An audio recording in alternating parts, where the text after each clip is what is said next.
David Sam Calaver ay nagpunta sa Santiago City. Siya ay ganito kalaki. Mataba.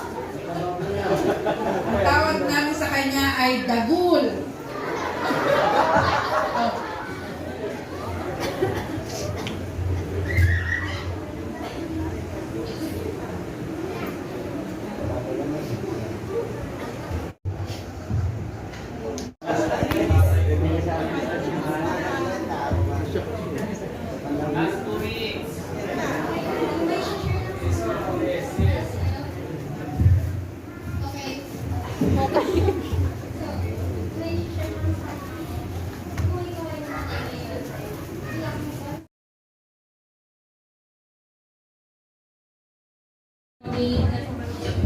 Nagawa niya sa buhay. Wow. Yes.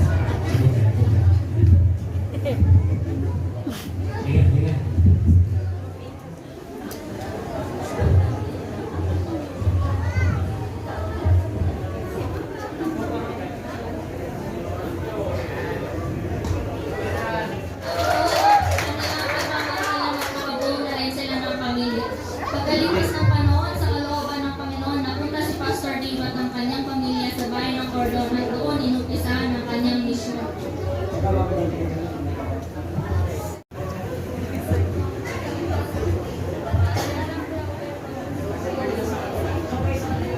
Tuloy tayo. Tao po. Nandiyan po ba si George? Awan kan isu na pastor na pangano nagpapayapin natin. Ay, sige po. Salamat po.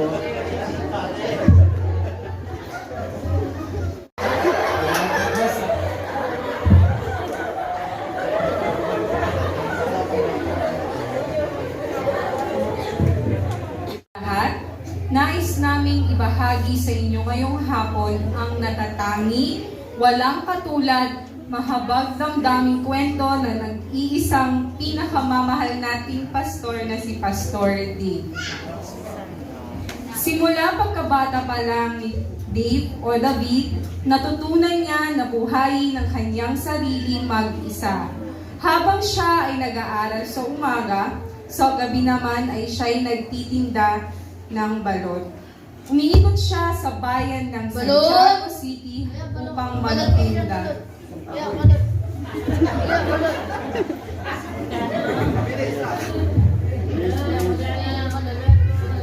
Bagay mo ba't magbalot?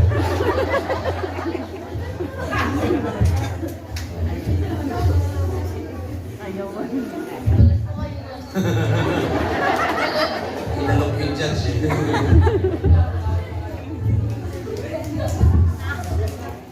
Ngunit isang gabi, napansin ng kanyang tatay na ginagabi ng umuwi si Dave galing sa eskwelahan.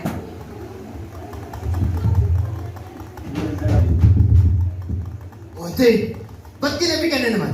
Wala ka sa prayer meeting. Saan ka nagpunta?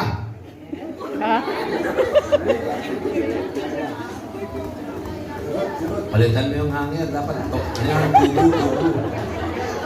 Good.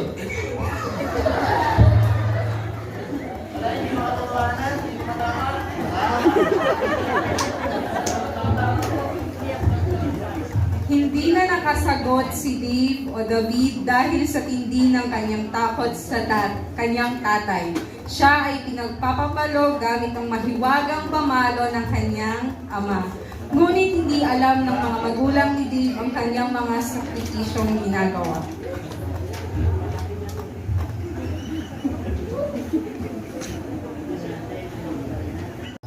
Ang mensahe ay maliwanag niyong napakinggan. Huwag mong hayaan. Huwag mong hayaan mong matulungan. Walang titiyakan ng langit.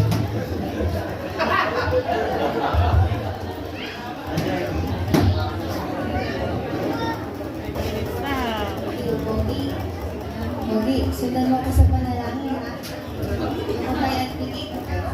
Dakilang Diyos, inaamin ko po na ako isang makasalanan at mapapahamak sa impyerno.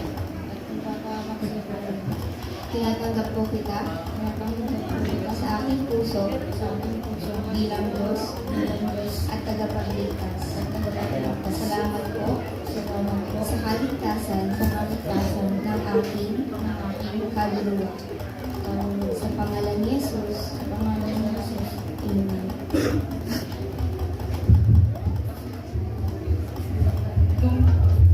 Lumipas ang maraming taon, si Dave ay nagsimula ng mag-aral ng kolehiyo sa San Pedro Laguna bilang Bible student.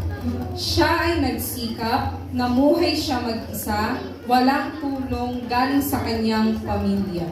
Ngunit sa kabila ng ganitong sitwasyon, siya pa rin ay naging masaya. Madami siyang nakilalang mga Kristiyanong kaibigan doon. Isang araw, Parang may scandal kung may dito. habang si David ay nagkaklase, biglang napatingin si David sa labas ng kanyang silid. Nakita niya ang isang babaeng bumighani sa kanyang mga mata at puso. Big word. Big word.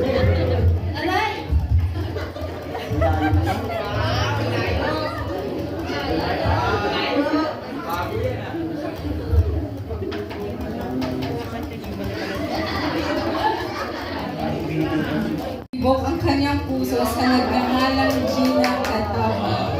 Bagamat marami ang nanliligaw kay Dave dahil sa gandang lalaki ito, isa lang ang nakuha sa kanyang puso. Kumakontra ngayon. Gina. Nag-judge, kumakontra. Binigyan ng palakpak ng Gina at niligawan niya.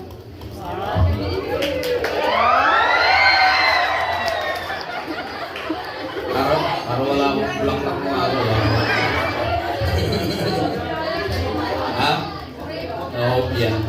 Hindi, siya din ang bumili niyan. Si Ma'am Jeannie ang bumili. Binigay ko lang. Sina, Kanina yung isang grupo, big. Yan, Gina. Bakit?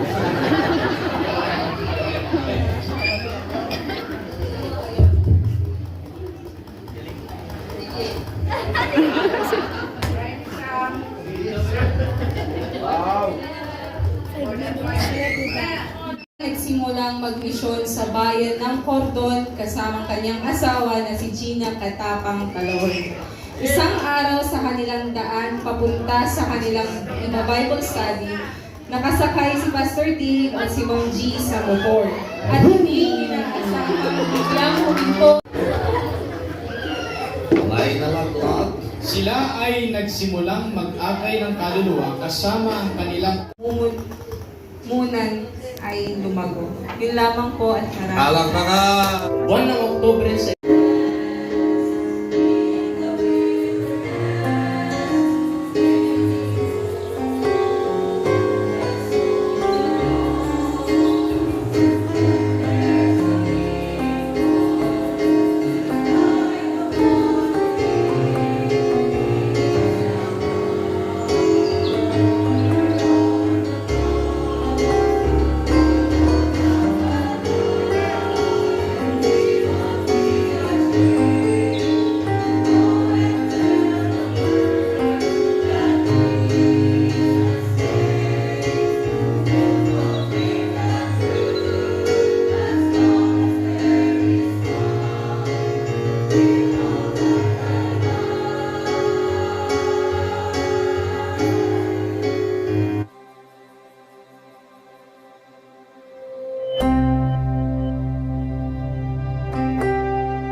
Amen.